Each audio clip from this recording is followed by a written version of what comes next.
తెలంగాణ వ్యాప్తంగా సర్వత్రా ఆసక్తి రేకెత్తిస్తున్న మున్సిపల్ ఎన్నికల కౌంటింగ్ ప్రక్రియ ప్రారంభమైంది. రాష్ట్రంలోని 7 నగరపాలక సంస్థలు 116 పురపాలికల్లో ఓట్ల లెక్కింపు మొదలవడంతో అభ్యర్థుల్లో టెన్షన్ పీక్స్ కు చేరుకుంది. ఉదయం 8 గంటలకే స్ట్రాంగ్ రూమ్లను తెరిచిన అధికారులు ముందుగా పోస్టల్ బ్యాలెట్ల లెక్కింపును చేపట్టారు. ఈ ప్రక్రియ ముగియగానే సాధారణ బ్యాలెట్ పేపర్లను బయటకు తీసి ఒక్కో కట్టకు 25 చొప్పున కట్టలు కడతారు. ఈసారి బ్యాలెట్ పద్ధతిలో ఎన్నికలు జరగడంతో ఫలితాల వెల్లడిలో కొంత జాప్యం జరిగే అవకాశం ఉన్నప్పటికీ అధికారులు పకడ్బందీ ఏర్పాట్లు చేశారు. ప్రతి రౌండ్లో 1000 ఓట్లను లెక్కిస్తూ రౌండ్ల వారీగా ఫలితాలను అనౌన్స్ చేయనున్నారు.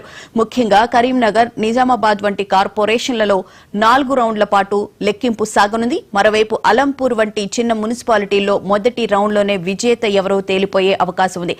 కౌంటింగ్ కేంద్రాల వద్ద ఎలాంటి అవాంఛనీయ సంఘటనలు జరగకుండా భారీగా పోలీస్ బందోబస్తును ఏర్పాటు చేశారు. వెబ్ కాస్టింగ్ ద్వారా ఎన్నికల సంఘం ప్రతి కదలికను పర్యవేక్షిస్తోంది. మధ్యాహ్నం కల్లా మున్సిపాలిటీల పూర్తి చిత్రం స్పష్టమవునుండగా సాయంత్రానికి కార్పొరేషన్ల భవితవ్యం తేలనుంది. గెలుపు గుర్రాలు ఎవరనేది మరికొద్ది గంటల్లోనే అధికారికంగా వెల్లడి కానుంది. అయితే కొన్ని చోట్ల పోస్టల్ బ్యాలెట్ కి సంబంధించి రిజల్ట్స్ అయితే వస్తున్నాయి. ముఖ్యంగా సంగారెడ్డి, నాగర్ కర్నూల్, జగిత్యాల, చొప్పదండి ప్రాంతాల్లో ఒక్కొక్క చోట కాంగ్రెస్ లీడ్ లో ఉన్నట్లుగా కూడా తెలుస్తోంది.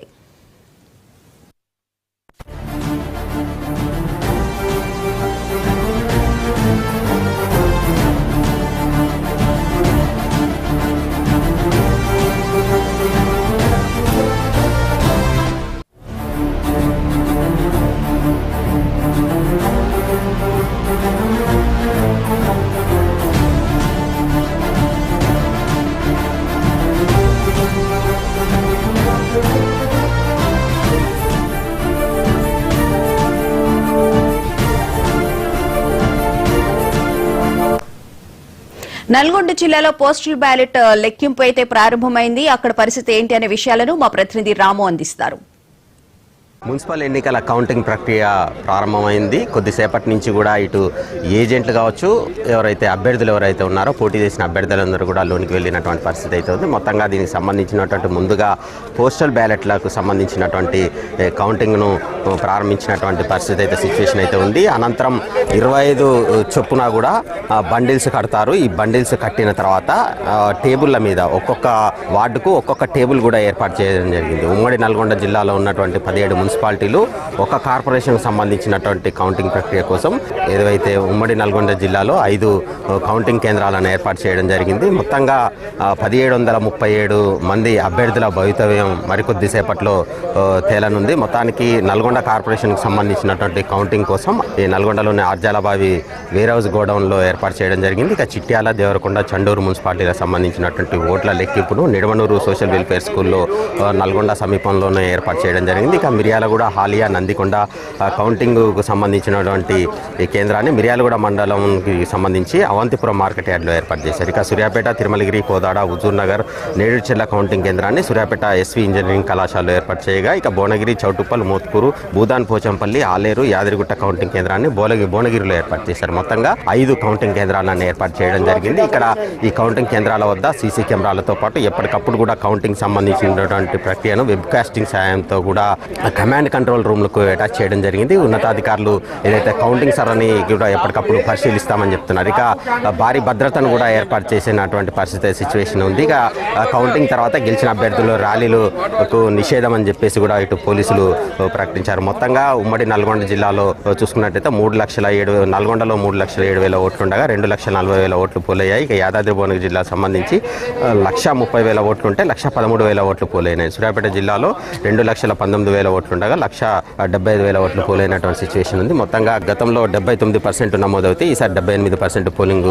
నమోదైనటువంటి సిచ్యువేషన్ అయితే ఉంది. ఇక నల్గొండలో 77%, అదేవిధంగా సూర్యాపేటలో 79%, ఇటు యాదాద్రి భువనగిరి జిల్లాలో 89% పోలింగ్ నమోదైన సిచ్యువేషన్ అయితే ఉంది. గతంతో పోలిస్తే 1% నమోదు తక్కువగా ఉన్న నేపథ్యంలో అది ఎలా ఉంటుందని చెప్పేసి కూడా అందరూ ఎదురు చూస్తున్నటువంటి సిచ్యువేషన్ అయితే ఉంది ఆసక్తితో. మొత్తానికి తొలుత పోస్టల్ బ్యాలెట్లు సంబంధించినటువంటి ఓట్ల ఓట్ల లెక్కింపు తర్వాత అనంతరం 25 బండిల చొప్పున కట్టి 40కి సంబంధించినటువంటి బండిలు ఒక చోట టేబుల్ మీద చేర్చి ఓట్ల లెక్కింపును ప్రారంభిస్తున్నటువంటి సిచ్యువేషన్ అయితే ఉంది. ఇక తొలి ఫలితానికి వచ్చినట్లయితే దీనికి సంబంధించి ఇటు చిట్యాలకు సంబంధించినటువంటి 6వ వార్డు ఫలితం వస్తుందని చెప్పేసి కూడా అధికారులు ప్రకటిస్తున్నటువంటి సిచ్యువేషన్ అయితే కనిపిస్తూ ఉంది. ఇక ఏదైతే 2500 ఓట్లు ఎక్కువగా ఉన్న దగ్గర ఇంకొక టేబుల్ ఏర్పాటు చేశారు. అయితే వార్డుకు ఒక టేబుల్ ఏర్పాటు చేశామని చెప్పేసి కూడా అధికారులు చెప్తున్నారు. ఇక ప్రతి టేబుల్కి సంబంధించినటువంటి కౌంటింగ్ ఏదైతే అయిపోయిన వెంటనే కూడా అక్కడ ఉన్నటువంటి ఆర్ఓలు ఉంటారో వారు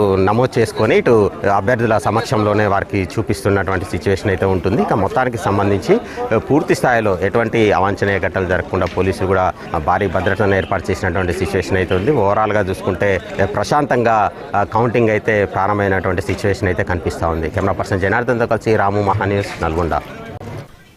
కరీంనగర్ లో కౌంటింగ్ ప్రక్రియ ఏ విధంగా కొనసాగుతుంది అనే విషయాల గురించి మరిన్ని వివరాలను మా ప్రతినిధి రామకృష్ణ లైవ్ లో అందిస్తారు.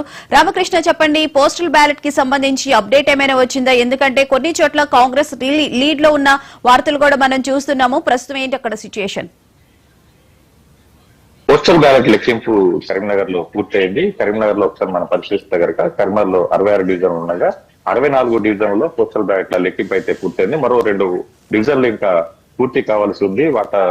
ఓట్ల లెక్కింపు అయితే ఇప్పుడు ప్రస్తుతం అయితే కొనసాగుతుంది. అయితే ఈ 64లో ఒకసారి మనకు చూసినట్లయితే 64లో కూడా చాలా చోట్ల కూడా కాంగ్రెస్ లీడ్ లో ఉన్నట్టు తెలుస్తుంది. 2 డివిజన్లో మాత్రం రిజల్ట్స్ వచ్చినాయి. 2 డివిజన్లో కూడా కాంగ్రెస్ ఆధిక్యంలో ఉంది. ఒక డివిజన్ లో 41 ఓట్లు, అదేవిధంగా మరో డివిజన్ లో 22 ఓట్లతో కూడా కాంగ్రెస్ లీడ్ లో ఉంది. ఆ తర్వాత 2వ స్థానంలో బీజేపీ ఉన్నట్టు తెలుస్తుంది. సో మొత్తంగా ఇదే ట్రెండ్ కొనసాగే అవకాశం ఉంది. పోస్టల్ బ్యాలెట్ లో కాంగ్రెస్ పూర్తి స్థాయి ఆధిక్యాన్ని కొనసాగించే అవకాశం మాత్రం కనిపిస్తుంది. దీన్ని బట్టి ఇక మిగతా బ్యాలెట్ బాక్స్ లో కూడా కాంగ్రెస్ లోనే ఆధిక్యం ఉన్నటువంటి అవకాశాలు కనిపిస్తున్నాయి. మరోవైపు దీని తర్వాత బీజేపీ ఉన్నటువంటి నేపథ్యంలో ఆ తర్వాత పోస్టల్ బ్యాలెట్ వచ్చేసరికి ఇటు కాంగ్రెస్ బీజేపీ మధ్య పోటీ ఉన్నట్లు మాత్రం మనకు చాలా స్పష్టంగా తెలుస్తుంది. ఇది కేవలం కరీంనగర్లోనే కాదు, మిగతా రామగుండం కార్పొరేషన్ టాప్లు 13 మున్సిపాలిటీల మీద ఇదే ట్రెండ్ కొనసాగుతుంది. సో మరికొద్ది సేపట్లో కూడా కరీంనగర్ కార్పొరేషన్ లో ఒక 5-10 నిమిషాల్లోనే ఈ పోస్టల్ బ్యాలెట్ కంప్లీట్ అవుతుంది. సో ఓవరాల్ గా మిగతా చోట్ల కూడా కంప్లీట్ అయినటువంటి మధ్యలో కాంగ్రెస్ లీడ్ లో కనిపిస్తుంది.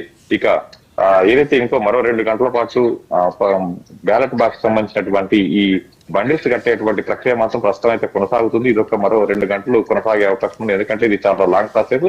ఒక్కో బండిల్స్ ని కట్టడానికి కొంత సమయం తీసుకుంటుంది. దాదాపు కరీంనగర్ కార్పొరేషన్ లో 66 డివిజన్లు ఉన్నాయి. 66 డివిజన్లకు సంబంధించినటువంటి ఓట్లన్నింటినీ కూడా బండిల్స్ కట్టి ఒక్కో టేబుల్ కు కేటాయించినారు. దీనికి కొంత సమయం పడుతుంది. ఆ తర్వాత అసలైనటువంటి కౌంటింగ్ ప్రక్రియ ప్రారంభమవుతుంది. దాదాపుగా 11-11:30 కల్లా ఈ కౌంటింగ్ ప్రక్రియ ప్రారంభమవుతుంది. ఆ తర్వాత మొదటి గంటలో మాత్రం మొదటి ఫలితం రానుంది. సో మరోవైపు హుజరాబాద్ లో మాత్రం స్ట్రాంగ్ రూమ్ కు ఏదైతే నిన్న 11న పోలింగ్ జరిగిందో ఆ తర్వాత భద్రపరిచినటువంటి ఓట్లకు సంబంధించినటువంటి కౌంటింగ్ కేంద్రం వద్ద అక్కడ స్ట్రాంగ్ రూమ్ తాళం అక్కడ పోవడంతో కూడా అక్కడ సిబ్బంది అధికారుల అనుమతి మేరకు అక్కడ గడ్డపారతో పగలగొట్టడం జరిగింది.